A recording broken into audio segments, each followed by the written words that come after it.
وما يضلون إلا أنفسهم وما يشعرون يا أهل الكتاب لم تكفرون بآيات الله وأنتم تشهدون يا أهل الكتاب لم تلبسون الحق بالباطل وتكتمون الحق وأنتم تعلمون سبحانك لا علم لنا إلا ما علمتنا إنك أنت العليم الحكيم رب اشرح لي صدري ويسر لي امري واحلل عقدة من لساني يفقهوا قولي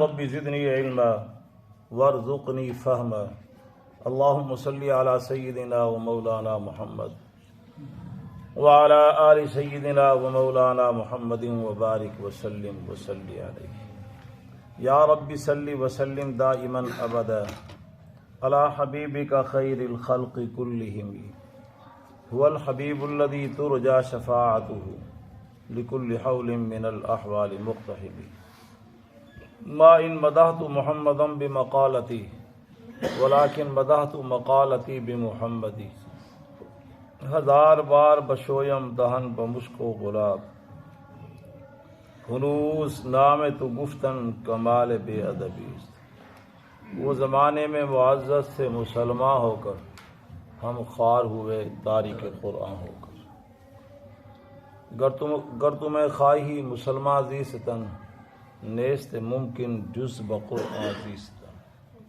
بپندار سعدی کے راہ صفا تواں رفت جز بر پہ اے مصطفیٰ خدایا بحق کے بنی فاطمہ کے برقول ایماں کنی خاتمہ اگر دعوتم رد کنی ور قبول منو دست و دامان آل رسول آدمی کا جسم کیا ہے جس پہ شیدا ہے جہاں ایک مٹی کی عمارت ایک مٹی کا مکان خون کا گارا لگا اینٹ جس میں ہڈیاں چند سانسوں پہ کھڑا ہے یہ خیالی آنسو آہ موت کی پرزور آندھی جس دم اس سے ٹکرائے گی ٹوٹ کر یہ عمارت بس خاک میں مل جائے گی شنیدم کے در روز امید و بیم شنیدم کے در روز امید و بیم بدارا بنے کا بے بخشل کری خلاف پیمبر کسے رہا گزید کہ ہرگز بمنزل نہ خواہد رسید ارشاد باری تعالی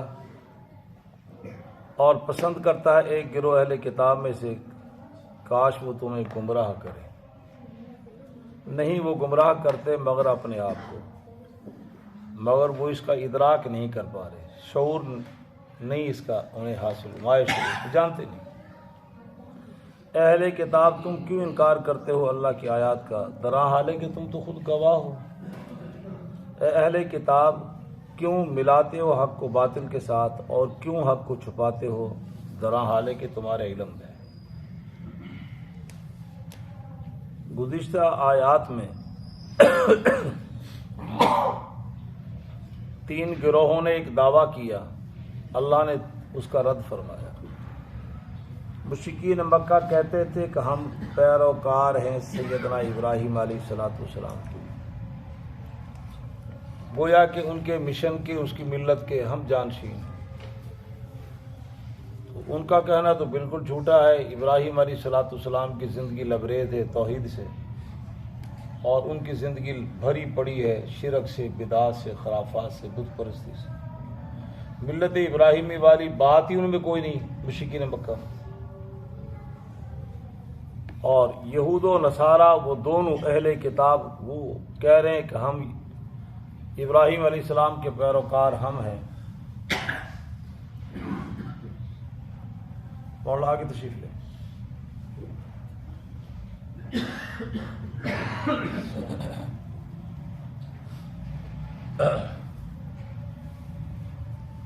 نصارہ کہتے ہیں کہ ابراہیم علیہ السلام کے پیروکار ہم ہیں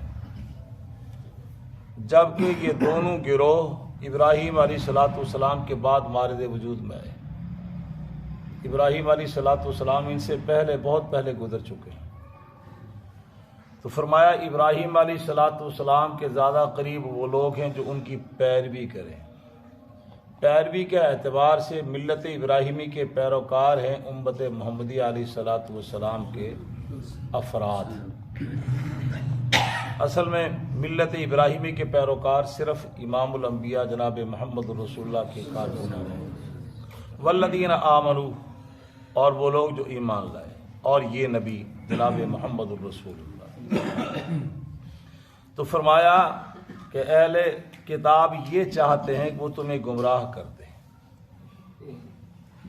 اب یہودی جو اہل کتاب ہیں ان کا ذوق بھی یہی ہے کہ پوری دنیا کے مسلمانوں کو ان کے ہاتھوں سے ان کا مذہب چھڑا کر ہم اپنے مذہب پہ ان کو لے آئیں۔ اب حالات و واقعات بھی اس بات کا مشاہدہ کرا رہے ہیں، اگرچہ آٹے میں وہ نمک جتنے نہیں یہودی، ان کی خواہش بھی یہی ہے۔ اور دوسرا گروہ اہل کتاب کا عیسائی نصرانی، ان کا ذوق بھی یہی ہے۔ اور گزشتہ 2 صدیوں پہ محیط زمانہ ان کا وہ حکمرانی کا رہا ہے، تقریباً دنیا بھر کی زمین کی وسعتوں پہ۔ اور امام الانبیاء جناب محمد الرسول اللہ صلی اللہ علیہ وسلم نے ایک روایت میں ارشاد فرمایا کہ جو رومی عیسائی ہیں یہ بہت دیر زمانہ تک رہیں، اور مسلمانوں کے جتنے بھی دنیا میں بڑے بڑے مارکے ہوئے، کس سے ہوئے؟ عیسائیوں سے۔ بڑے مارکے رانا صاحب کن سے ہوئے؟ عیسائیوں سے۔ اور برطانیہ والے اس میں پھر غالب ہوئے، پھر معاملہ اوپر نیچے کا چلتا رہا۔ جناب عثمان بن عفان رضی اللہ تعالیٰ عنہ کے زمانے تک مسلمانوں میں کسی بھی بات پہ کوئی اختلاف نہ تھا، اس کے بعد ہلکے سے اختلافات شروع ہوئے، پھر یہ اپنے اختلافات کے زد میں اپنی طاقت کھو بیٹھے۔ نتیجہ یہ نکلا کہ بہت سے علاقوں میں حکمرانی کے انداز میں عیسائی ان پہ غالب آ گئے، وہ اپنے ذوق کی انہوں نے پوری تسکین کی، جس ذوق کا قرآن بتلا رہا ہے کہ ان کا ذوق یہ ہے۔ وَدَّتْ طَائِفَةٌ مِّنْ أَهْلِ الْكِتَابِ، اہل کتاب کا گروہ یہ چاہتا ہے، ان کی قلبی دلی خواہش یہ ہے وہ تمہیں گمراہ کرے، جبکہ ہوگا ایسا نہیں۔ اس لیے یہ قرآن اور یہ مشن، یہ پروگرام حق ہے، اور قیامت تک یہی حق باقی رہے گا۔ جبکہ ان کا تو دعویٰ یہ ہے کہ ہم بیت المقدس بھی ہمارا ہے، بیت اللہ بھی ہمارا ہے، اور تو اور جناب لی چھاج تو چھاج اور چھانی بھی بولے، وہ مودی سرکار بھی کہہ رہی ہے کہ بیت اللہ ہمارا ہے۔ جیسے سنیں دہلی کے اندر ایک حال میں کانفرنس کے دوران وہاں کے سکالروں نے کہا ہے کہ اور دلیل یہ ہے کہ ہمارے ہونے کی کہ اس میں بت ہوا کرتے تھے، دنیا میں بتوں کی پوجا کرنے والے ہم ہیں، تو بیت اللہ ہمارا تھا، ہم یہ لیں گے۔ اور عزائم ان کے یہی ہیں، عزائم یہی ہیں۔ فرمایا کہ ایک گروہ یہ چاہتا ہے وہ تمہیں گمراہ کر دے، حالانکہ وہ اپنے آپ کو گمراہ کر رہے ہیں۔ انہیں پتہ ہے، ان کو بتایا گیا تھا، بنو اسماعیل کی اولاد میں سے ان کے مذہب نے ان کو بتلایا، ان کے انبیاء نے ان کو بتلایا، ان کی کتابوں نے نشاندہی کی کہ بنو اسماعیل کی اولاد میں سے ایک شخص ہوگا جس کا نام محمد بن عبداللہ ہوگا۔ نشانیاں، اوتار، ساری چیزیں بتلائی گئی۔ تو اب یہ در حقیقت اپنے آپ کو گمراہ کر رہے ہیں۔ ان کو بتانے کا مقصد تو یہ تھا کہ جب ان کا زمانہ آئے تو اہل کتاب فوراً ان کے ہاتھ پہ بیعت کر کے ان پر ایمان لے آئیں۔ وما یشعرون، کیا یہ جانتے نہیں ہیں؟ اور آگے فرمایا اے اہل الکتاب، تم اللہ کی آیات کا کیوں کر انکار کر رہے ہو؟ تمہیں تورات اور انجیل میں ان تمام باتوں سے آگاہ نہیں کیا گیا تھا، بتلایا گیا۔ اور اندازہ لگائیں، اللہ جل جلالہ امن والو فرما رہے ہیں الذین آتیناہم الکتاب یعرفونہ کما یعرفون ابناءہم، یہ اہل کتاب آپ کو ایسے پہچانتے ہیں جس طرح لوگ اپنے بیٹوں کو پہچانتے ہیں۔ 1 لاکھ سے 1 کروڑ کا مجمع بھی ہو تو بیٹے کے پہچان میں، شناخت میں کوئی دشواری مشکل پیش نہیں آتی۔ بالکل اندھیرا ہو تو پھر بھی وہ کہتا ہے جناب وہ کاکا کدھر گئے ہیں، وہ کہتا ہے جی ابو، وہ فوراً اسی سمت میں آواز دیتا ہے، آواز پر آواز کستا ہے کہ ادھر آ جاؤ جلدی، میں یہاں کھڑا ہوں، آواز بھی پہچان لیتا ہے۔ تو فرمایا یہ اس طرح پہچانتے ہیں۔ تو یہ جب اس طرح پہچانتے ہیں تو پھر یہ کیوں؟ تو اللہ نے خود بتلا دیا حسدا من عند انفسہم، حسد کرتے ہیں کہ آنے والا پیغمبر بنو اسحاق میں سے کیوں نہیں آیا، بنو اسماعیل میں سے کیوں آیا، اور وہ آنے والا پیغمبر وہ ہمارے یہودیوں میں سے کیوں نہیں آیا، وہ مکے میں سے کیوں آیا؟ تو فرمایا وَتَكْتُمُونَ الْحَقَّ، اور تم حق کو چھپاتے ہو، تمہاری تورات میں موجود ہے، يَجِدُونَهُ مَكْتُوبًا عِندَهُمْ فِي التَّوْرَاةِ وَالْإِنجِيلِ، جو ان کے ہاتھوں میں کتاب ہے، ان کے پاس تورات اور انجیل، اس میں یہ پا رہے ہیں، موجود ہے، ان کے پاس موجود ہے۔ بلکہ وہ اللہ نے یہاں تک فرمایا کہ وہ نشانیاں اس کی، حتیٰ کہ امام الانبیاء کے قریبی جو حلقے کے لوگ ہیں ابو بکر عمر، ان کی نشانیاں بھی کتابوں میں موجود تھیں۔ یہی بیت المقدس جب فاروق اعظم کے دور میں رائے صاحب فتح ہوا تو امام جب وہ ان کے علماء نے کہا کہ جناب علی خون بہانے کی کیا ضرورت ہے، جو اس کا فاتح ہے اس کی نشانیاں ہمیں موجود ہیں، وہ آ کے ہم سے مذاکرات کر لے۔ تو پھر مذاکرات کے دوران نشانیاں سیدنا عمر بن خطاب میں پوری نظر آئی تو انہوں نے بغیر جنگ و جدال کے بیت المقدس دے دیے، لوگ تم فاتح ہو، نشانیاں موجود ہیں، لڑنے کی کیا ضرورت ہے۔ وَتَكْتُمُونَ الْحَقَّ وَأَنْتُمْ تَعْلَمُونَ، اور تم چھپاتے ہو حق کو درا حالے کہ تم جانتے ہو۔ تو یہ دو جرم یہود و نصارہ میں ہے، لِمَ تَلْبِسُونَ الْحَقَّ بِالْبَاطِلِ۔ اگر آج ان اہل کتاب نے یہ جرم کیا تو اللہ کے ہاں زال مضل ٹھہرے۔ یہی جرم اگر آج کی دنیا میں کوئی کرے گا، اس کتاب پہ ایمان لانے والا حق کو باطل کے ساتھ ملائے اور کتمان حق کرے، تو رانا صاحب وہ مجرم نہیں ہوگا، وہ بھی مجرم ہوگا۔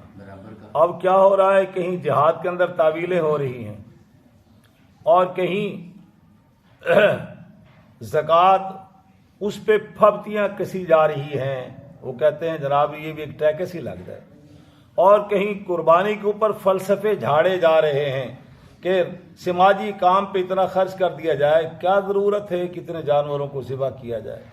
کہیں حج اور عمرے کے سفر پہ کہا جاتا ہے کہ کیا ضرورت ہے کہ وہاں جا کے اتنا جو خرچہ کرتے ہیں، اتنا خرچہ یہاں پہ ہاسپٹل بنائیں، تعلیمی ادارے بنائیں اور وہ فلاں سماجی کام کریں، مسلمان کے لیے فلاں سہولتیں دی جائیں۔ تو یہ دیکھیں یہ زیادتی نہیں ہے۔ اور سیدنا ابراہیم علیہ الصلوۃ والسلام کا تذکرہ آیا تو یہ سیدنا ابراہیم علیہ الصلوۃ والسلام کا تھوڑا سا تعارف۔ سیدنا ابراہیم علیہ الصلوۃ والسلام انبیاء علیہ الصلوۃ والسلام میں سے اللہ کے خلیل ہیں، قرآن نے خود نشاندہی کی، خلیل اللہ کے دوست۔ اور سیدنا ابراہیم علیہ الصلوۃ والسلام کے حالات میں لکھا ہے کہ سب سے پہلے اولاد آدم میں ان کی داڑھی مبارک میں سفیدی آئی۔ سفید بال تاریخ انسانیت میں سب سے پہلے کس کے چہرے پہ آیا؟ ابراہیم علیہ الصلوۃ والسلام۔ آپ نے پوچھا یا اللہ یہ کیا ہے؟ فرمایا یہ وقار ہے۔ تو انہوں نے دعا کی زدنا وقارا، یا اللہ پھر میرے وقار کو اور بڑھا دے، پھر پوری بگی کر دے ہولی ہولی۔ یہ وہ سفیدی ہے جس کے متعلق نبی علیہ الصلوۃ والسلام نے ارشاد فرمایا کہ اس سفیدی سے اللہ کو بھی حیات، اس سفیدی سے اللہ کو حیات۔ اور امام ابراہیم علیہ الصلوۃ والسلام وہ شخصیت ہیں جن کے متعلق لکھا ہے، احادیث میں موجود ہے کہ فرمایا اللہ جل جلالہ و منوالہ نے کہ مجھ اللہ کے ہاں روئے زمین پہ سب سے زیادہ آپ معزز ہیں، سب سے زیادہ آپ۔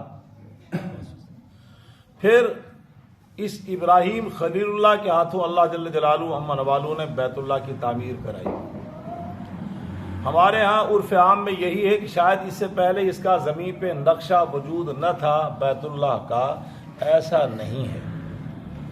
اس کی پہلی تعمیر کے بانی ابراہیم علیہ الصلوۃ والسلام نہیں، سب سے پہلی اس کی تعمیر آدم علیہ الصلوۃ والسلام نے کی، جبکہ اس کا وجود آدم علیہ الصلوۃ والسلام سے وجود سے بھی پہلے کا ہے۔ غالباً ابو درداء یا ابو ہریرہ کی روایت ہے، فرماتے ہیں زمین و آسمان کے مارد وجود میں آنے سے 2000 سال پہلے اللہ نے اس زمین کے ٹکڑے اور اس کو عبادت خانہ بنایا۔ کتنا؟ اور یہ وسط دنیا وسط بلاد بھی ہے۔ یہ ساری زمین جو آج نظر آ رہی ہے یہ سارا پانی پانی تھا، یہاں پہ ایک بلبلہ بنا اور وہاں سے اللہ نے زمین کو بنایا، اور یہ پوری دنیا کا وسط ہے اس وقت، بیور شرقن غربن شمالن جنوبن، اس کا درمیان یہ ہے، جی یہ وسط ہے۔ آدم علیہ الصلوۃ والسلام سے لے کے جناب ابراہیم علیہ الصلوۃ والسلام تک انبیاء اور رسول نے یہاں اس کا طواف فرمایا. اتنی مقدس جگہ ہے. آدم علیہ الصلوۃ والسلام کے ہاتھوں بیت اللہ کی تعمیر ہوئی. اور ایک صحابی پوچھتے ہیں یا رسول اللہ کہ سب سے پہلے دنیا کا عبادت خانہ کون سا ہے؟ تو فرمایا بیت اللہ. پھر فرمایا دوسرا، فرمایا اس کے بعد بیت المقدس. اور ان دونوں کی تعمیر کے درمیان میں فاصلہ 40 سال کا ہے. کتنا؟ 40 سال کا. طوفان نوح کی زد میں آ کے زمین کا نقشہ بگڑا تو یہ بھی اپنا وجود کھو بیٹھا اس طوفان نوح. پھر اس طرف توجہ نہیں کسی کی ہوئی، آنا جانا نہیں ہوا. تو اس کی دوبارہ تعمیر وہ سیدنا ابراہیم علیہ الصلوۃ والسلام کے ہاتھوں میں. اور ابراہیم علیہ الصلوۃ والسلام کا مولد و مسکن تو عراق کی سرزمین ہے. پھر یہاں سے آپ ہجرت فرما کے فلسطین کے علاقے میں گئے. اور وہاں ایک روایات میں بڑا عجیب واقعہ ملتا ہے رائے صاحب، وہ سنا دوں؟ جی. بڑا عجیب واقعہ ہے، بڑا کم سننے میں آتا ہے. تفاسیر والوں نے، مفسرین حضرات نے واقعہ لکھا ہے کہ سیدنا ابراہیم علیہ الصلوۃ والسلام اپنے اونٹوں کی چراگاہ کے تلاش میں غاروں میں نکل گئے. بولنا ایک غار میں آپ چلے گئے. وہاں دیکھا تو ایک نحیف آواز میں، خانقاہ نحیف آواز میں ایک آدمی ذکر کر رہا، اللہ اللہ اللہ. اور یہ وہ نام ہے جس کے متعلق امام الانبیاء نے ارشاد فرمایا لا تقوم الساعة حتى يقال في الارض اللہ اللہ. زمین آسمان کا وجود کی روح اللہ کا نام ہے. جب تک میرے اور آپ کے جسم میں روح ہے تو بدن چل رہا ہے، کمزور تو ہو جاتا ہے مگر چل رہا ہے. اس کی وراثت بھی منتقل نہیں، بیوہ بھی بیوہ نہیں.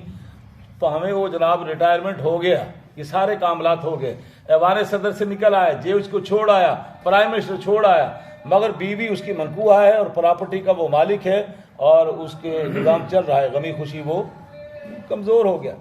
مگر یہ فرمایا زمین و آسمان کی ایک روح ہے، وہ اللہ کا نام نامی اس میں گرامی ہے. جب تک اللہ کا ذکر ہے تو قیامت قائم. ایک آدمی نحیف آواز میں اللہ اللہ کر رہا ہے. سیدنا ابراہیم علیہ الصلوۃ والسلام آواز سن کے اس کے پاس گئے. فرمایا کیا کر رہے ہو؟ فرمایا اللہ کا ذکر کر رہا ہوں. فرمایا اللہ کہاں ہے؟ فرمایا آسمانوں میں. میرا اللہ. اور اس کے بعد بڑا عجیب واقعہ ہے. فرمایا آپ کا اللہ زمین میں نہیں ہے؟ پھر ابراہیم علیہ السلام فرمایا کہاں؟ وہ زمین میں بھی ہے. فرمایا اچھا تم کہاں رہتے ہو؟ تم کہاں رہتے ہو؟ فرمایا نیچے غار سے نیچے ایک زمین میں ندی ہے، ندی گزر کے پھر آگے ایک جگہ ہے گمنام سی، میں وہاں رہتا ہوں. فرمایا مجھے اپنی رہائش دکھا دو. فرمایا تم وہاں نہیں جا سکتے. کیوں؟ فرمایا میں ندی عبور کر کے آتا ہوں اور ندی عبور کشتی کے بغیر کرتا ہوں. اللہ اپنی خر کی عادت بطور کرامت کے، اللہ اپنے فضل سے میں ندی پہ پاؤں رکھتا ہوں تو میں ڈوبتا نہیں ہوں، چلا جاتا ہوں. فرمایا جو اللہ، جس اللہ نے تیرے لیے ندی کو مسخر کیا ہے تو میرے لیے نہیں کرے گا، مجھے بھی لے چل. چلے گئے. وہاں جانے کے بعد ان کی رہائش گاہ دیکھی اور وہاں سے پھر پوچھا کہ وہ تمہارا قبلہ کدھر ہے؟ ان کا جی بیت اللہ ہے. وہاں سے اندازہ لگایا ٹھیک ہے، درست جواب ہے. سیدنا ابراہیم علیہ الصلوۃ والسلام نے ان سے ایک جملہ کہا، جس اللہ کا تم ذکر کر رہے ہو وہ اللہ خوفناک حالت میں کب ہوگا؟ وہ بڑے میاں کہنے لگے جب اللہ کرسی عدالت پر ہے. اس وقت اللہ کا جلال اتنا ہوگا، انبیاء اور رسول و مقربین ان پہ بھی لرزہ طاری ہو جائے قیامت کا. مولانا صاحب سمجھے؟ جی. تو فرمایا میرے اور اپنے لیے دعا کر دو، اللہ تعالیٰ اس وقت ہمیں اطمینان، سکون، چین دے دے. وہ بڑا میاں کہنے لگا میری دعا نہیں قبول ہو رہی. کیوں؟ فرمایا 3 سال ہو گئے دعا کر رہا ہوں نہیں قبول ہو رہی. کیا دعا کر رہے ہو 3 سال سے جو قبول نہیں ہوئی؟ فرمانے لگے میں چلا جا رہا تھا، ایک نوجوان بکھرے بالوں والا وہ مجھے نظر آیا تو میں نے اس سے پوچھا تو کیا کر رہا ہے؟ اس نے کہا کہ ادھر ابراہیم علیہ الصلوۃ والسلام اللہ کے خلیل نے آنا ہے، میں اس کے اونٹوں کے لیے چراگاہ تلاش کر رہا ہوں کہ ان کے اونٹ کہاں ہوں. تو میں نے کہا کہ وہ اللہ کا خلیل جس کے لیے نوجوان چراگاہ تلاش کر رہا ہے، اونٹوں کی چرنے کی جگہ چراگاہ. ہماری نئی نسل کی اردو کو بیچاری کو سے چراگاہ بھی نہیں آتا. ایسا یہ اردو بھی مظلوم ہے، فلسطین بھی مظلوم ہے، اردو بھی مظلوم ہے. ہاں، اور اردو تو اتنی مظلوم ہے کہ سپریم کورٹ کے فل بینچ کے فیصلے کے باوجود بھی اردو پہ عمل ایسے ہی رہ سکتا. پورے جناب پاکستان دے 22 گریڈ دے سارے توہین عدالت کرن ڈے نے، انہاں نوں قاضی فائز عیسیٰ بھی نہیں پوچھ رہا، بلوچ ہو گیا بھی ٹھیلا ہے۔ خیر ان کا وہ کتنا عظیم المرتبت ہوگا اللہ کا خلیل، جس کے لیے تو 3 سال سے میں یہ دعا کر رہا ہوں کہ اے اللہ مجھے اپنے خلیل کی زیارت کرا دے، ابھی تک قبول نہیں ہوئی۔ 3 سال ہو گئے، صبح میں، شام میں، دن میں، رات میں۔ سیدنا ابراہیم خلیل اللہ نے ارشاد فرمایا کہ بڑے میاں تمہاری دعا قبول ہوگی، میں ابراہیم خلیل اللہ، آج تمہاری یہ تو دعا قبول ہوگی۔ میں کہا اچھا، ابراہیم علیہ السلام نے اس سے کہا مجھ سے معانقہ کرو۔ یہ اولاد آدم میں سب سے پہلا معانقہ تھا، معانقہ یہاں سے ایجاد ہوا ہے، وگرنہ پہلے صرف مسافہ تھا۔ ابراہیم علیہ السلام کی مزاج میں، عادت میں، فطرتاً بہت سی چیزیں ہیں، خطرہ ان سے ایجاد ہوا، ناخنوں کا کاٹنا، فلاں فلاں بہت سی چیزیں ایجاد ہوئی۔ تو یہاں سے معانقہ، پہلے آدمی جس کے چہرے پہ سفیدی آئی۔ اس کے بعد یہ سیدنا ابراہیم علیہ السلام جب فلسطین چلے گئے، اس کے بعد ان کا جب سفر ہوا ہے، اب وہ یہاں آرڈر ملا کہ وہاں چھوڑ آؤ اماں کو بھی، اپنی عالیہ محترمہ ہماری اماں، اور اسماعیل کو بھی۔ تو ایک سفر ہوا، دوسرا ہوا، غالباً تیسرے سفر کے بعد آرڈر ملا کہ اب یہاں پہ بیت اللہ کی تعمیر کرو۔ اس کی نشاندہی کے انداز کیا ہوئے رہا صاحب، یہ غور طلب بات ہے، کیسے کریں؟ تو وجود تو پہلے ہے نا اس کا۔ تو آسمانوں سے ایک سائبان آیا اور بالکل بیت اللہ کے نقشے کے مطابق سائبان آ گیا اوپر، فرمایا یہ ہے بیت اللہ۔ اب یہ کھودیں کیسے؟ ایک ہوا آئی، اس نے اوپر کی گرد و غبار کو ہٹا کے اس کی نیچے کی بنیادوں کو ظاہر کر دیا۔ ہاں جی، ایک ہوا نے مٹی کو اڑایا اور صاحبان نے نقشہ متعین کر دیا۔ اس کے بعد ابراہیم علیہ السلام نے تعمیر شروع کی وہاں۔ پھر وہاں پہ ایک مقام ابراہیم جگہ ہے جس میں پتھر ہے، پاؤں کے نشانات ہیں۔ یہ وہاں پہ اس وقت باپ اور بیٹے کے لیے لفٹ کا کام دے رہا تھا، گوہ سے بننے نا جو تعمیر اونچی ہو جائے، پھر وہ اینٹیں بھی رکھتے ہیں اس پہ، وہ مسالے کا وہ برتن بھی رکھتے ہیں، اور یہ ابراہیم علیہ السلام اس پتھر پہ کھڑے ہو جاتے، یہ ایسے اوپر جاتا، پھر جب آپ کام کر کے نیچے اترتے یہ سامان پھر نیچے آ جاتا۔ یہ ہے وہ پتھر، اور یہ بیت اللہ، اللہ نے اس کو ساری کائنات میں اتنا محبوب بنایا۔ فرما انا اول بیت وضع للناس للذی ببکہ، سب سے پہلا گھر وہ کہاں ہے؟ مکہ۔ یہاں لفظ بکہ ہے اور مکہ دونوں لفظ استعمال ہوئے ہیں قرآن پاک میں اس کے لیے۔ بکہ کا معنی اجتماع گاہ، مکے کا معنی ایک معنی اجتماع گاہ، اور ایک ہے چیر دینے والا، پھاڑ دینے والا، ختم کر دینے والا ہے۔ تو فرمایا جو اس کی طرف بری نگاہ سے میلی کر دیکھے گا ہم اس کو تار تار کر دیں گے، اور جھکا دینے والا، اور فرمایا کہ جو اسلام کی حالت میں شاہ و گدا جتنے بھی آئیں گے یہاں جھکتے چلے جائیں، دو معنی اس کے بعد۔ تو فرمائیے وہ جگہ ہے، اور اس کے اور بھی نام آئے ہیں قرآن پاک میں۔ حاضر بلد الامین بھی کہا گیا، حاضر بلد الامین بھی، بلد طیبہ بھی کہا گیا، بلد معمون بھی کہا گیا، اور اس کے لیے ام القریٰ کا لفظ بھی استعمال ہوا، لتنذر ام القریٰ یہ ہے۔ اور یہ وہ جگہ ہے جو امام الانبیاء کا مولد ہے، جائے پیدائش، کہاں پہ ہے؟ مکے میں، ہاں قریب وہ جگہ ہے۔ اس کو رکھا تھا، لائبریری بنائی کہ وہاں آ کے امام الانبیاء کی جائے پیدائش پہ لائبریری بنائی انہوں نے۔ پاکستانی تے باقی انڈین بڑے ڈاڈے نے اتوں خرچ کے مٹی کڈن لگ پے، انہوں نے کیا بٹا دین گے، انہاں دی عقیدت انداز ہی علیحدہ ہے، خود ساختہ عقیدت کا انداز ہے۔ علماء وہاں بیٹھتے، تسکین حاصل کرتے، وہ اہل نظر جو لوگ ہیں وہ وہی سکون محسوس کرتے۔ وہاں اب بھی انوارات ہیں جو ہمیں نظر نہیں آتے، اہل نظر کو نظر آتے، اب وہاں بند کر دیا۔ تو یہ جو ابو جہل کی لیٹرین ہے اس کے ساتھ ہی ہے بالکل وہ۔ اور یہی وہ جگہ ہے جہاں امام الانبیاء کو اللہ نے نبوت کا تاج پہنایا۔ یہ تاج بھی منفرد ہے، باقی نبی تھے، اور امام الانبیاء خاتم النبی ہیں۔ یہی وہ جگہ ہے جہاں پہ اللہ نے قرآن پاک کو نازل فرمایا۔ اور پھر یہ مکۃ المکرمہ، یہاں پہ اللہ نے بیت اللہ کو رکھا، جس بیت اللہ کے متعلق فرمایا یہ جعل اللہ الکعبۃ، جعل اللہ کس طرح بولو، کعبۃ البیت الحرام قیاما للناس، ہم نے اس کو محترم جگہ بنایا اور قیام کی جگہ بنایا، کھڑے ہونے کی جگہ۔ تو وہاں کتب، غوث، ابدال، ابو بکر، عمر، عثمان، علی، سعد، فلاں فلاں، اللہ کے حضور کھڑے. آج بھی وہ منظر دیکھنے کے قابل ہے، کس طرح لوگ کھڑے دنیا سے بے نیاز ہو کے اللہ کے بندے. اور امن کی جگہ بنایا، وہ امن کی جگہ بنایا. ایسی امن کی جگہ بنایا کہ آدم علیہ السلام سے لے کے امام الانبیاء تک. پھر امام الانبیاء نے جب مکہ فتح فرمایا تو اس وقت تھوڑے سے وقت کے لیے آپ کو تیر تلوار نیزہ بھادا چلانے کی اجازت دی. اس کے بعد وہ ہمارے ہاں ہوتا ہے نا جناب علی، ویسے کیا کہتے ہیں اس کو انگریزی میں، کہ وہ تقرری نہیں ہوتی تو اس پہ آرڈر ہو جاتا ہے. نہیں اب نہیں پوری تھوڑا سا دے دی، نہیں وہ پابندی لگ جاتی ہے، نوکریوں پہ بھرتی نہیں کرنا، بین ہو جاتا، بین کر دیا گیا. پھر اللہ نے تھوڑی دیر کے لیے حکم اٹھایا، پھر قیامت تک کے لیے اللہ نے بین کر دیا کہ اب کوئی ماں کا لال قیامت کے صبح تک یہاں تلوار استعمال نہیں کرے گا. یہی وجہ ہے کہ کبوتر بھی مزے لے رہے ہیں اور شرطے وہاں پہ حاجی حاجی بس اتنا کہتے ہیں. کسی کی ضرورت نہیں تماچا مار دے، گریبان میں ہاتھ ڈال دے، بازو مروڑ دے. کوئی جو احباب کا سفر ہوا ہے کوئی کہہ سکتا ہے کسی کا بازو پکڑ کے مروڑا ہو شرطوں نے؟ نہیں، اجازت نہیں. حالانکہ بڑی بدعنوانی یہ کرتے ہیں حاجی، مگر اس کے باوجود وہ زیادہ چیخ کے یہی کہتے ہیں حاجی، بس یہ ان کا آخری سخت جملہ ہے. اور رک گیا نہ رکا تو پھر وہ یا تو آگے دوڑ کے یوں کھڑے ہو جائیں گے یا درگزر کر دیں گے، چلو جانے دیں، اپنے نظم میں خلل ڈال لیں گے تھوڑی سی، یا پھر آگے 3-4 بھاگ کے کھڑے ہو جائیں گے بس، یا رکاوٹ کھڑی کر دیں گے.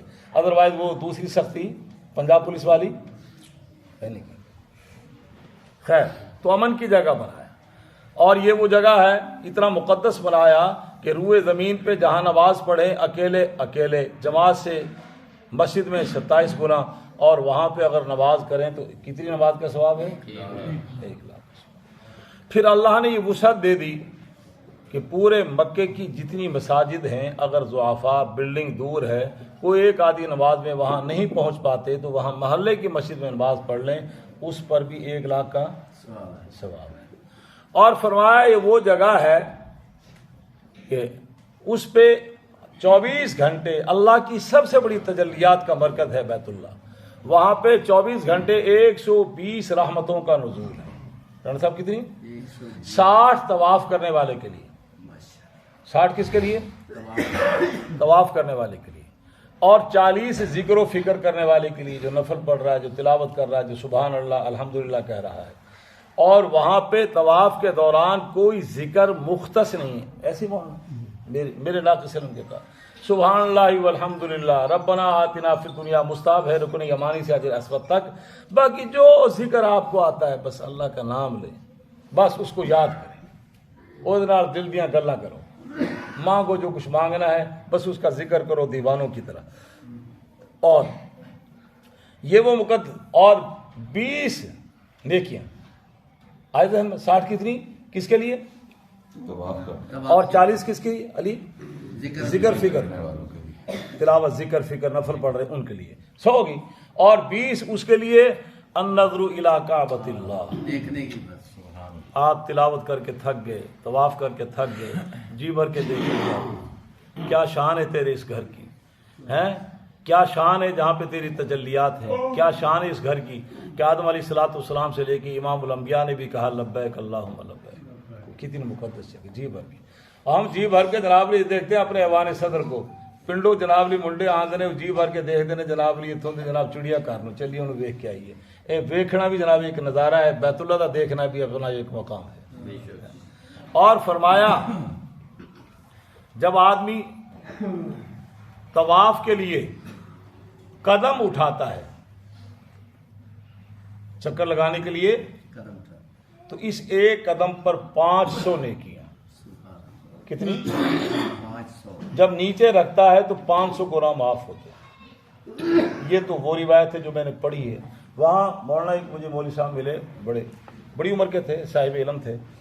انہوں نے ایک روایت بتلائی اور یقیناً ہوگی. وہ کہنے لگے 70,000 نیکیاں ملتی ہیں بیت اللہ کے طواف کے دوران. ایک قدم پر 70,000 نیکیاں اور 70,000 گناہ معاف ہوتے ہیں اور 70,000 درجے بلند. تو اب سمجھ میں آیا نا کہ 2.5-3 لاکھ روپے جو خرچ کر کے جاتے ہیں وہ ایسے ضائع نہیں جاتے. ہاں. اور دوسرا کہ 1 لاکھ نمازوں کا ثواب، 5 نمازوں پر کتنی نماز؟ کتنی؟ 5 لاکھ. اور جماعت سے جب پڑھیں گے تو پھر 27. ضرب 27 اور زیادہ ہو گیا. اچھا. ایک بی بی فرمانے لگی صحابیہ یا رسول اللہ میرا جی چاہتا ہے آپ کے ساتھ حج کروں, آپ کے ساتھ حج کروں. فرمایا رمضان میں عمرہ کر لو, مجھ محمد کے ساتھ حج جیسا ثواب. یہی وجہ ہے کہ رمضان میں بہت زیادہ نفری بڑھ جاتی ہے. نفری آج ہمارا زمانہ ہے ہم پوتے کی خوشی میں سالگرہ کریں, بابا جی دی جناب لی برسی کریں تو 5-10 لاکھ روپے ہم خرچ کر دیتے ہیں, مگر ہماری عمرہ کو ذوق ہی نہیں آ رہا کہ جناب لی وہاں بھی ہو آئیں. اے پوترے تے نہ لا چھڑے ہے تو جناب لی اپنی آخرت واسطے کچھ لا چھڑو. اندازہ لگائے کتنا وہ. اور فرمایا جب انسان چلتا ہے طواف کے لیے احرام باندھ کر تو وہ رحمت کے سمندر پر چل رہا ہے. رحمت کے سمندر پر آپ یہاں سے چلے تو رحمت کے سمندر پہ سفر شروع ہو گیا. اور فرمایا جب مطاف میں قدم رکھتا ہے تو پھر رحمت کے سمندر میں غوطے کھا رہا ہے. جس طرح سوئمنگ پول میں ہم نہیں مزے لیتے, نظارے لیتے ہیں, وہ ایک بچہ ادھر سے چھال مار کے کہتا پھڑ میں ادھر نکل جاتا ہے, پانی میں غوطے کھا رہے ہیں, لطف اندوز ہو رہے ہیں. امام الانبیاء نے فرمایا میرا امتی جب مطاف میں طواف کر رہا ہے تو وہ رحمت کے سمندر میں غوطے لگا رہا ہے. کیا لگا رہا ہے؟ غوطے لگا رہا ہے. چلیں یہ تو اور اس طرح کی بہت سی باتیں جو میرے ذہن میں نہیں ہیں, مگر عقلاً اگر کوئی آپ سے ٹوٹ جائے تو سب سے آسان طریقہ منانے کا کیا ہے؟ اس کے دروازے پہ دستک دے. اگر بہت جلال میں ہوگا تو دیکھ کے دروازہ نہیں کھولے گا مگر گاڑ نہیں کر دے گا. پھر چلے جائیں بالآخر دروازہ کھل جائے. یہ تو میرے اور آپ جیسے تنگ نظر لوگوں کی دنیا میں یہ ہوتا ہے تو وہ اللہ تو رحمان رحیم ہے. اس ماں کی ممتا کے مقابلے میں اس کو 70 گنا زیادہ محبت ہے. 70 گنا زیادہ محبت اس کے گھر پہ, جس کو اللہ نے خود کہا ہدی للعالمین. ہم نے اس کو بیت اللہ کو عالمین کے لیے جائے ہدایت بنایا ہے, جہاں وہ جب وہاں پہنچے گا تو پھر اللہ اس کو مسترد نہیں فرمائیں گے, رد کہ ساری دنیا سے مایوس ہو کر اب تو میرے دروازے پہ آیا ہے تو میں تجھے دھتکاروں گا. پھر طواف میں چکر بھی کتنے رکھے؟ 7. پہلا چکر تھوڑا جلال کم, دوسرا, تیسرا, 7ویں چکر تے رب نے جناب جفی پالنی کا آ جا ہوں جناب تو میرا اپنے آغوش رحمت میں لے لے گا. اللہ جل جلالہ و منوالو اس کی ہمیں عظمت نصیب فرمائے, اس کی عقیدت کو اللہ تعالی ہمارے دلوں میں جاگزین فرمائے, اور یہ احساس بیدار ہو جائے. ہم اگر 10 کروڑ کا بنگلہ لیتے ہیں تو 9.5 کروڑ کا لے کے 50 لاکھ کے لیے فیملی کو وہاں لے جائیں. اور اگر ہم یہاں پہ جناب اور خرچے کرتے ہیں, ہمارے ہاں بہت سے مقاصد کے لیے کمیٹیاں ڈالی جاتی ہیں, تو کیوں نہ ایسا منصوبہ ہو جائے کہ ایک عمرے کے نام پہ کمیٹی ہو جائے, کہ ایک حج کے نام پہ کمیٹی ہو جائے. آخر کوئی تو وجہ تھی. امام اعظم ابو حنیفہ رحمۃ اللہ علیہ کہ 7 بر آدم میں سب سے زیادہ یہ فقہ میں ان کا نام ہے, اور انہوں نے غالباً 53 حج کیے تھے. غالباً 53 کے قریب انہوں نے حج فرمائے تھے.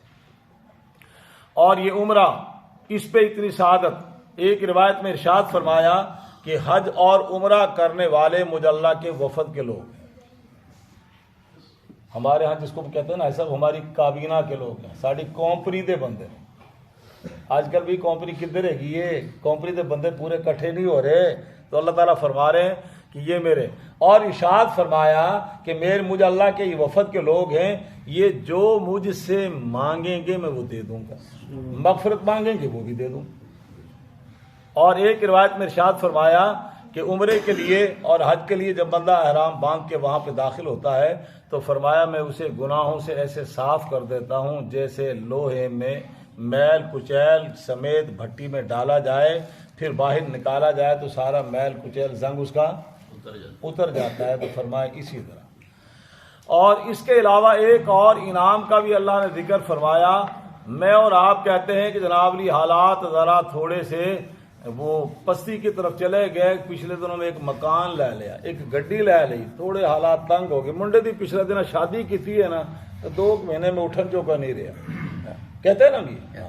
اور فرمایا کہ اے بندے خدا حج اور سفر کے بعد یہ جملہ نہ کہنا میں اللہ تمہیں ضمانت دے رہا ہوں حج اور عمرے کے بدولت میں تمہیں غنی کر دوں گا، حج اور عمرے کے بدولت میں تمہیں غنی کر دوں گا۔ اور تو یہ اس کے لیے صرف کیا ہے، عمومی طور پہ ہمارے ہاں کہا جاتا ہے بغیر روئے ماں بھی دودھ نہیں پلاتی، تھوڑی سی طلب صادق ہو جائے، خلوتوں میں بیٹھ کے اللہ سے مانگا جائے، خلوتوں میں بیٹھ کے اللہ سے مانگا جائے، تو اللہ تعالیٰ اسباب بھی مہیا فرما دیتے ہیں۔ اور یہ سفر ایسا سفر ہے یہ بغیر سبب کے بھی اللہ تعالیٰ کرا دیتے ہیں، ایسے بھی واقعات ہیں، ایسے بھی، یہ زمانہ قدیم کے نہیں، پہلے صدی کے نہیں، آج سے 32 سال پہلے وصال ہوا ہے پیر جمیل صاحب رائمنڈ والے ان کا، وہ اپنی مجلس میں فرما رہے تھے کہ مجھے ایک ایسا نوجوان ملا سیالکوٹ کا، وہ کہتے ہیں نہ میرے پاس پاسپورٹ تھا نہ دیگر قوائف تھے، اور میں بحری جہاز سے گیا ہوں، بحری جہاز سے واپس آیا ہوں، پاکستان کا شہری ہوں اور حج کر کے آیا ہوں۔ ہاں اب آپ کہیں گے کیسے، آپ کہیں گے کیسے، پردہ پا چھڑے آپ نے اتنے کیا، ٹھیک ہے نا۔ اور ہمارے حضرت شیخ زکریا رحمۃ اللہ علیہ کے خلفاء وہ سفر فرما رہے تھے، انہوں نے اپنے ساتھ ایک بندے کو بٹھا لیا مکے سے جاتے ہوئے، مولانا اس میں مکی صاحب تھے، مفتی مختار شاہ صاحب تھے، ایک اور حضرتوں کے خلیفہ تھے، تو وہ مدینہ شریف، باتیں تو کئی ہیں میں صرف اتنی بتا دیتا ہوں، وہ انہوں نے اترتے ہوئے کہا کہ میری ماں بیمار تھی تو میں نے اماں سے کہا کہ میں نے حج پہ جانا تھا، تو ہندوستان کا تھا وہ نوجوان، تو ماں نے کہا بیٹے میری طبیعت ناساز ہے، خدمت کا متبادل کوئی انتظام نہیں ہے تو تم اگلے سال چلے جانا۔ ٹھیک ہے، میں ماں کی خدمت کرتا رہا، اگلے سال میں نے اماں سے کہا کہ اب امسال چلا جاؤں، فرمایا بیٹے چلے جاؤ، تو فرمانے لگے کہ لوگ یہاں آ کے ڈرتے ہیں، اس کو گاڑی میں اٹھا لیا نا، آگے چیکنگ تھی تو سخت، اب اس سے پوچھا تیرے پاس کوئی پاسپورٹ ہے، اس نے کہا جب پاسپورٹ دے ویزا کتوں ہے، وہ تو نیچے ہوگا نا، اب تو علیحدہ دے رہے ہیں۔ ہاں تو اس نے اترتے ہوئے کہا کہ میں حیران ہوں کہ لوگ اللہ کے حضور آتے ہیں اور پھر بھی گھبرا جاتے ہیں، یہ کون ہے ہمیں روکنے والا، میرے پاس کوئی پاسپورٹ نہیں ہے، ماں نے دعا دی اور میں آ گیا ہوں اور ایسے میں چلا جاؤں، ابھی ہماری سمجھ سے باہر۔ ایسے سینکڑوں واقعات ہیں فضائل حج میں، حضرتوں نے واقعات لکھے ہیں، اور بھی بہت سے وہ خلاف خر کی عادت واقعات ہیں۔ بہرحال طلب صادق ہو تو اللہ جل جلالہ اما نوالو سارے سفر آسان فرما دیتے ہیں۔ تو دیکھنا یہ ہے کہ اس مہنگائی کے دور میں عقل کا تقاضا ہے کہ وہاں ویرانی ہوتی، مگر ہم نے آنکھوں سے مشاہدہ یہ کیا ہے، ابھی میں بتا رہا تھا رانا صاحب کو کہ میرے محتاط اندازے کے مطابق کم از کم 5 لاکھ بندہ ہوگا، تینوں منزلیں فل تھیں، نیچے مطاف فل تھا، تو کم از کم 5 لاکھ بندہ میرے محتاط اندازے کے مطابق۔ تو یہ اندازہ لگائیں، آخر اور اللہ نے جب اعلان کروایا تو فرما دیا یاتو کا من کل فج عمیق، دور دراز لوگ راستوں سے پہنچیں گے، بس آپ آواز دے دیں، اور عالم ارواح تک بھی آواز کا پہنچانا مجھ اللہ کا کام ہے، بس جڑا اس ویلے جنہیں لبیک کہہ دیتا جناب نکال بن گئی۔ تو اللہ جل جلالہ امن والو وہاں اس کے لیے طلب صادق نصیب فرمائے، پھر اللہ تعالیٰ غیب سے اسباب مہیا فرما دیتے ہیں۔ اور بد نصیب ہیں وہ لوگ جو اسباب کے ہوتے ہوئے نہیں جا پا رہے، ہزاروں نہیں لاکھوں کی تعداد میں وہ لوگ ہیں پاکستان میں کہ جن پہ حج فرض ہے نہیں جا رہے، ہلکا احباب کے ساتھ وہ جاتے ہیں ٹورنٹو فلاں جگہوں پہ سفر کرنے کے لیے، مگر حج کا خیال نہیں آ رہا۔ پھر ہزاروں کی تعداد میں وہ لوگ ہیں جن کو اللہ نے وسعت دی ہے، پھر بھی اتنی بڑی وہ نیکیاں حاصل کرنے کے لیے سفر نہیں جا رہے، اور پھر کچھ وہ لوگ ہیں جن کو اللہ نے طلب صادق دی ہے، اسباب کا دور دراز تک نام و نشان نہیں ہے، پھر بھی اللہ تعالیٰ سبب پیدا فرما دیتے ہیں۔ میرے محترم مولانا عطا اللہ صاحب پیر جی تشریف لائے ہیں، یہ اور میں کہنا نہیں چاہیے، منہ پہ آگی بات رہ صاحب کہہ دوں میں، اور یہ آپ کے سامنے زندہ مثال ہیں کہ اللہ جل جلالہ امن والوں نے کیسے ہمیں سفر کراتے ہیں، بس لوگ انگلیاں اٹھاتے رہ جاتے ہیں، کوئی بہت سے تبصرے بھی ہوتے ہیں، بہت سے تبصرے بھی ہوتے ہیں، یہ ہوتے رہیں گے قیامت کے صبح تک، ہمیں اس سے غرض نہیں، ہماری اس پر نظر نہیں۔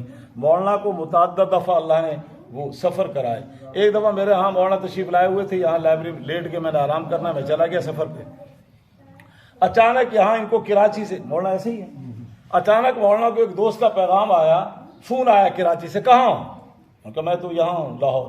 فرمایا پاسپورٹ کہاں ہے؟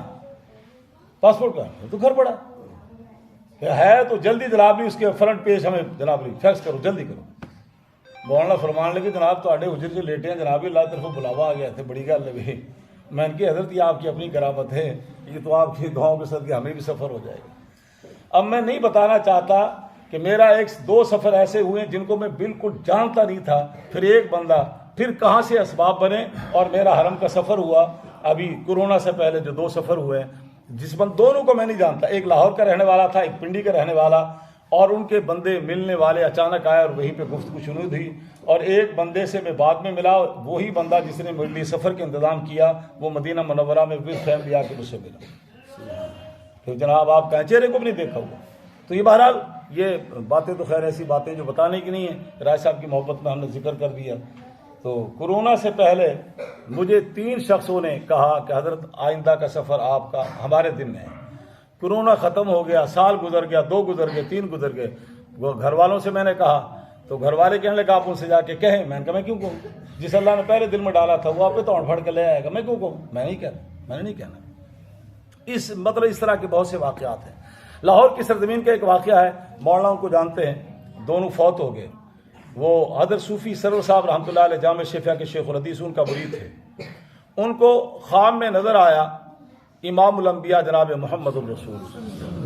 فرمایا بیٹے آ نہیں رہے تم؟ فرمایا حضرت حالات, نہیں حالات کا کوئی مسئلہ نہیں ہے, بس ہم اللہ سے کہ آپ کا انتظام کرا دیں گے, آپ تیاری کر رہے ہیں. ٹھیک.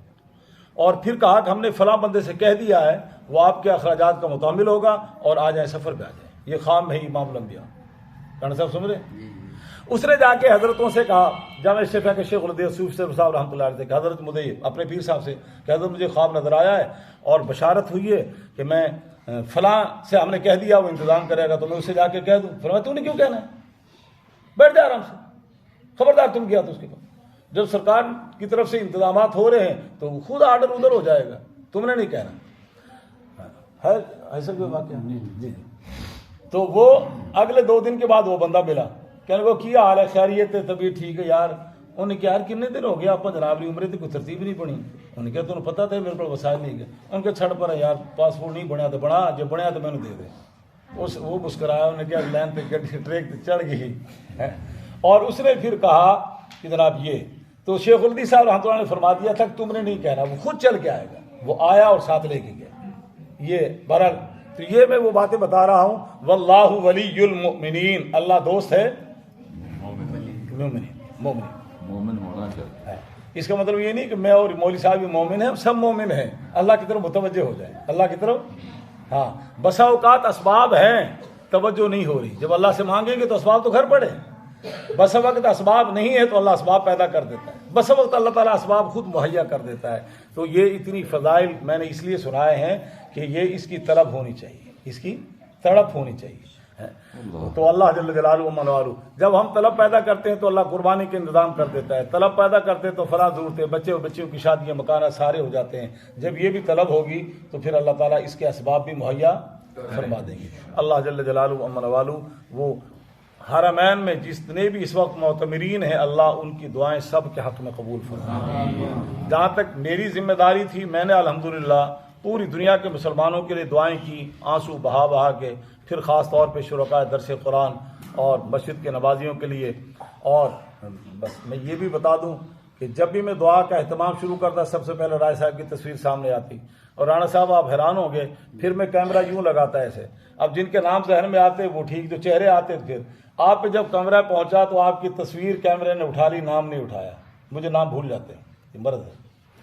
تو 2 دن تک میں زور لگاتا رہا, میں نے کہا رانا صاحب کا نام کیا ہے. 2 دن کے بعد ذہن میں آیا کہ رانا الیاس ہے.